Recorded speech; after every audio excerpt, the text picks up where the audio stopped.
35 సంవత్సరాలు దాటిన ప్రతి మహిళ రోజుకొక లడ్డు తినాల్సిన రెసిపీ. చాలా చాలా హెల్త్‌కు మంచిదండి. ఎముకల దృఢత్వాన్ని, అలాగే మనలో రక్తాన్ని పెంచడంలో ఇది చాలా ఉపయోగపడుతుంది. అన్నీ ఇంట్లో ఉన్న వాటితోనే తక్కువ ఖర్చులో, తక్కువ సమయంలో చేసేసుకోవచ్చు. ఈ మధ్య కాలంలో 35 సంవత్సరాలు దాటిన ప్రతి మహిళల్లోనూ ఎక్కువగా మోకాళ్ళ నొప్పులు, నడుముల నొప్పులు వచ్చేస్తున్నాయి. ఇలాంటి రెసిపీ మనం చేసుకొని తింటూ ఉంటే మన ఎముకల దృఢత్వానికి చాలా చాలా సహాయపడతాయి. అంతేకాకుండా రక్తహీనతను తగ్గించడంలో కూడా ఇవి ఉపయోగపడతాయి.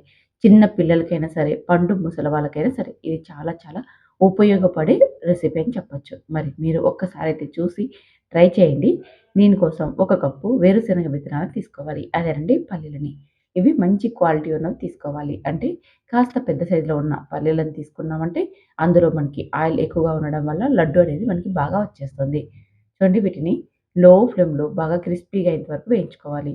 మనం వేయించిన తర్వాత ఒక విత్తనాన్ని నలిపామంటే పొట్టు ఈజీగా పోవాలి. అప్పుడు మనకి బాగా ఫ్రై అయిపోయినట్టు. ఇలా ఫ్రై చేసుకున్న ఈ విత్తనాలని ఒక ప్లేట్‌లోకి తీసుకొని పూర్తిగా చల్లారనివ్వాలి. చల్లారిన తర్వాత పొట్టు తీసి పక్కన పెట్టుకోండి. ఇప్పుడు అదే పెనంలోకి ఒక కప్పు నువ్వుల్ని తీసుకోవాలి. ఏ కప్పుతో అయితే మనం వేరుశనగ విత్తనాలు తీసుకున్నామో, అదే కప్పుతో ఒక కప్పు నువ్వుల్ని తీసుకోవాలి. ఇక్కడ నేను తెల్ల నువ్వుల్ని తీసుకున్నాను. మీరు కావాలంటే ఆ ప్లేస్‌లో నల్ల నువ్వులైనా వేసేసుకోవచ్చు. ఏవైనా సరే వాడుకోవచ్చండి. వీటిని కూడా లో ఫ్లేమ్‌లో ఇవి చిటపటలాడుతూ బాగా ఫ్రై అయిపోయి మంచి స్మెల్ వచ్చేదాకా వేయించుకోవాలి. చూడండి మనకి కాస్త రంగు మారి బ్రౌన్ కలర్ వచ్చాయి కదా! ఇలా వేయించుకున్న ఈ నువ్వుల్ని కూడా ఒక ప్లేట్‌లోకి తీసుకొని చల్లారనివ్వండి. ఇప్పుడు ఒక మిక్సీ గిన్నె తీసుకొని అందులోకి మనం చల్లారిన తర్వాత పొట్టు తీసి పెట్టుకున్న వేరుశనగ విత్తనాలను వేసేసుకొని కచ్చా పచ్చాగా గ్రైండ్ చేసేసుకోవాలి. మనకి అక్కడక్కడ వేరుశనగ విత్తనాలు పలుకులుగా ఉండేలాగా చూడండి వీడియోలో చూపించిన విధంగా. ఇలా అక్కడక్కడ మనకి ముక్కలు ముక్కలుగా ఉండేలాగా గ్రైండ్ చేసేసుకొని ఈ మిశ్రమాన్నంతా ఒక బౌల్‌లోకి తీసుకోండి. కాస్త పెద్దగా ఉన్న ఒక బౌల్‌లోకి తీసేసుకోండి. ఇప్పుడు అదే మిక్సీ గిన్నెలోకి నువ్వుల్ని కూడా వేసేసుకోవాలి. నువ్వుల్ని కూడా చల్లారబెట్టుకున్నాం కదా! చల్లారిన తర్వాత మిక్సీలోకి వేసుకోండి.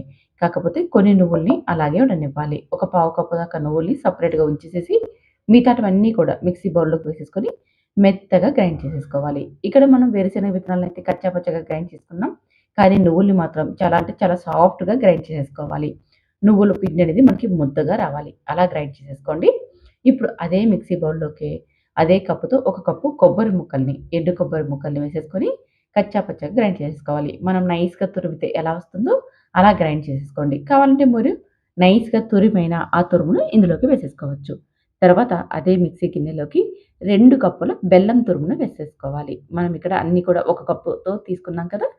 2 కప్పుల బెల్లం తురుమును వేసేసుకోండి. ఈ బెల్లం తురుమంతా బాగా గ్రైండ్ అవ్వడం కోసం మనం గ్రైండ్ చేసి పెట్టుకున్న ఈ పౌడర్‌ని అదేనండి నువ్వుల పొడి, వేరుశనగ విత్తనాల పొడి ఉంది కదా! ఆ పౌడర్‌ని కొద్దిగా వేసేసుకోండి. అలాగే అందులోకి ఒక 10 దాకా ఇలాచీలను కూడా వేసేసుకోండి. ఇప్పుడు ఇదంతా కూడా మరొకసారి మిక్సీ పట్టాలి. చాలా అంటే చాలా మెత్తగా మిక్సీ చేసేసుకోవాలి. ఇక్కడ నేను చిన్న మిక్సీ బౌల్‌లోకి వేశాను. కాకపోతే అక్కడ గ్రైండ్ చేసుకోవడం చాలా కష్టమైపోయింది కాబట్టి పెద్ద మిక్సీ బౌల్‌లోకి ట్రాన్స్‌ఫర్ చేసేసుకొని చాలా సాఫ్ట్‌గా గ్రైండ్ చేసేసాను. చూడండి ఈ విధంగా ఉండాలి మనకి. బెల్లం అంతా కూడా చాలా సాఫ్ట్‌గా గ్రైండ్ అయిపోవాలి.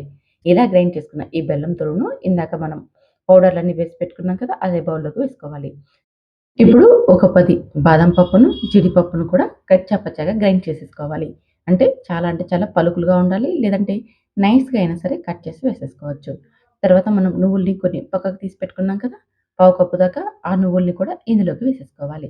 ఇలా వేసేసి ఈ మొత్తం అంతా కూడా బాగా కలిసేలాగా చేత్తో కలుపుకోవాలి.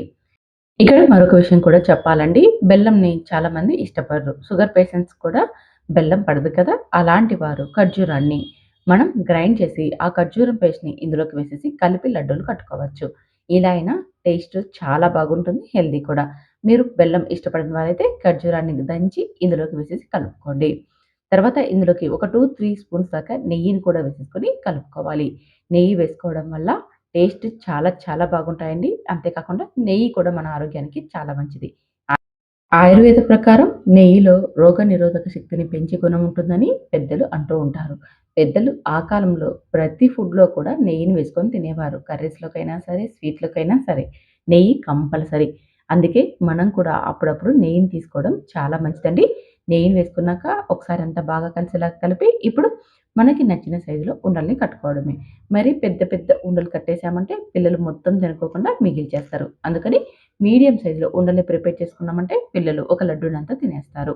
ఇలా అన్ని లడ్డూలు చుట్టేసేసుకొని ఒక ప్లేట్‌లోకి పెట్టేసేసుకొని, ఒక గంట పాటు పక్కన పెట్టేసి, గంట తర్వాత మనం ఎయిర్ బాక్స్‌లో స్టోర్ చేసుకున్నామంటే నెల రోజుల పాటు నిల్వ ఉంటాయి.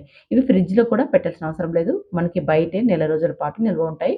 చాలా చాలా టేస్టీ అండ్ హెల్తీ రెసిపీ అండి. తప్పకుండా ట్రై చేయండి. ప్రతి మహిళకు కూడా రోజుకు ఒకటి తినాలి. మహిళలే కాదు, పిల్లలైనా సరే, ముసలివారైనా సరే. అందరికీ ఇది ఒక మంచి రెసిపీ అని చెప్పొచ్చు. మరి మీరు ట్రై చేస్తారు కదూ! ట్రై చేసి టేస్ట్ ఎలా వచ్చిందో కామెంట్